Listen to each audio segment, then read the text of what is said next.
욥이 대답하여 이르되 너희는 내 말을 자세히 들으라. 이것이 너희의 위로가 될 것이니라.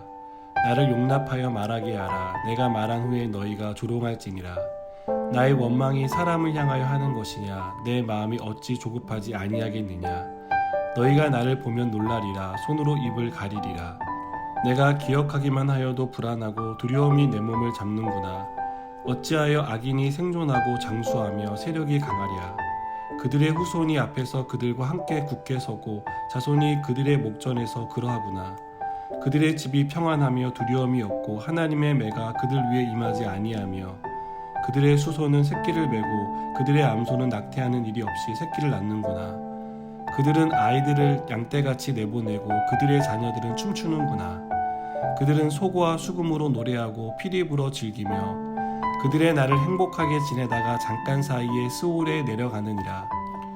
그러할지라도 그들은 하나님께 말하기를 우리를 떠나소서. 우리가 주의 도리 알기를 바라지 아니하나이다. 전능자가 누구이기에 우리가 섬기며 우리가 그에게 기도한들 무슨 소용이 있으랴 하는구나. 그러나 그들의 행복이 그들의 손안에 있지 아니하니 악인의 계획은 나에게서 멀구나. 아멘. 소발은 악인은 재앙을 만나 멸망한다고 말했습니다. 소발은 인과응보의 논리로 욥에게 임한 재앙을 해석합니다.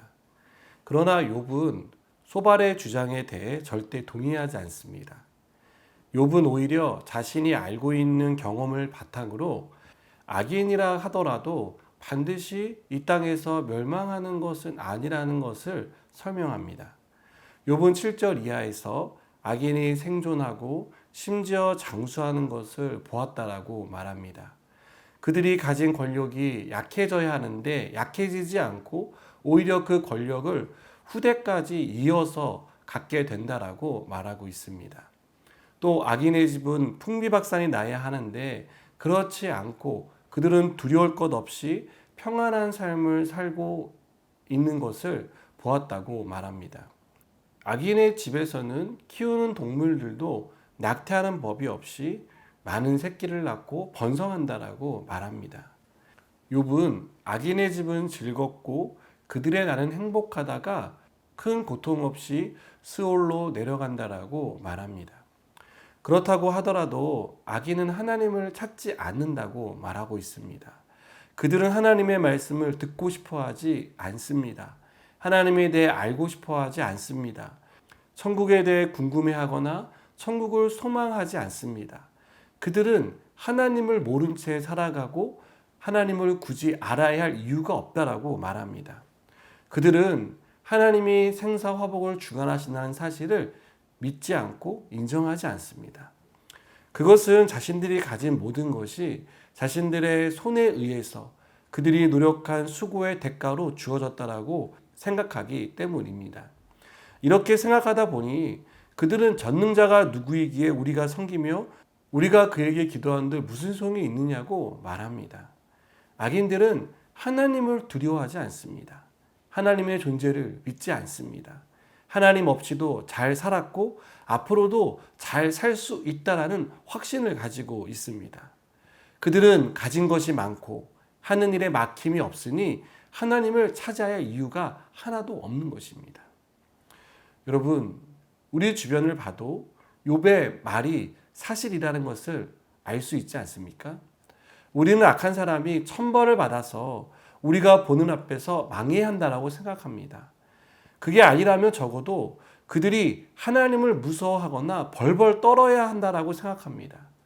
그러나 우리가 보는 악인들의 삶은 그리고 그들의 최후는 우리의 생각과 우리가 기대하는 대로 되어지지 않는 것을 봅니다. 그들은 너무 평안합니다. 그들은 이 땅에서 잘 먹고 잘 삽니다. 이런 모습을 볼 때 우리는 혼란을 느낍니다. 하나님이 악인의 길은 망한다라고 말씀하셨는데 어떻게 망하지 않고 누가 보더라도 평안한 삶을 살 수 있는지에 대해 우리는 이해할 수 없습니다.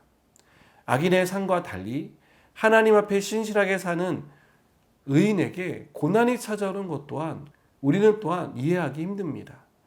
고통스러운 시간이 끝날 기미를 보이지 않는 것.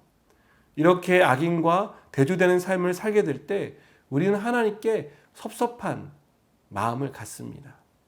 악인은 형통하게 하시는데 왜 의인은 고난과 고통 속에 신음하게 하시는지 우리는 그 뜻을 알 길이 없습니다.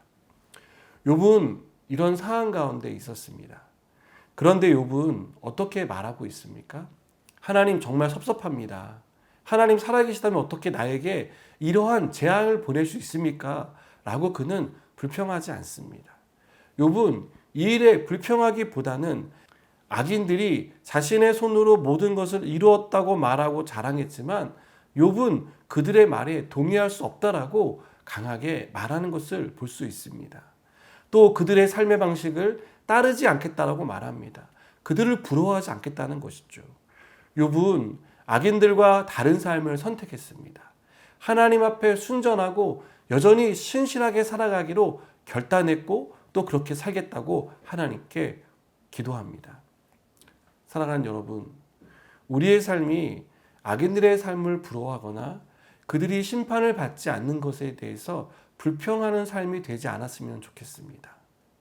왜 내 삶은 이런지, 이렇게 사는 것이 나에게 무슨 소용이 있는지, 이렇게 하소연하는 그런 신앙생활이 아니라 우리가 다르게 살아가기로 결단했으면 좋겠습니다. 그럼에도 하나님께 감사하고 그럼에도 하나님을 원망하기보다는 하나님의 큰 뜻이 있다는 것을 믿고 나는 여전히 순전하고 의로운 삶을 살겠다라고 결심하는 저 여러분이 되시기를 바랍니다. 기도하시겠습니다. 하나님, 우리의 삶에 어려움이 있고 또 하나님, 우리가 생각하는 것처럼 악인들은 망하지 않고 평안한 삶을 볼 때 혼란스럽습니다.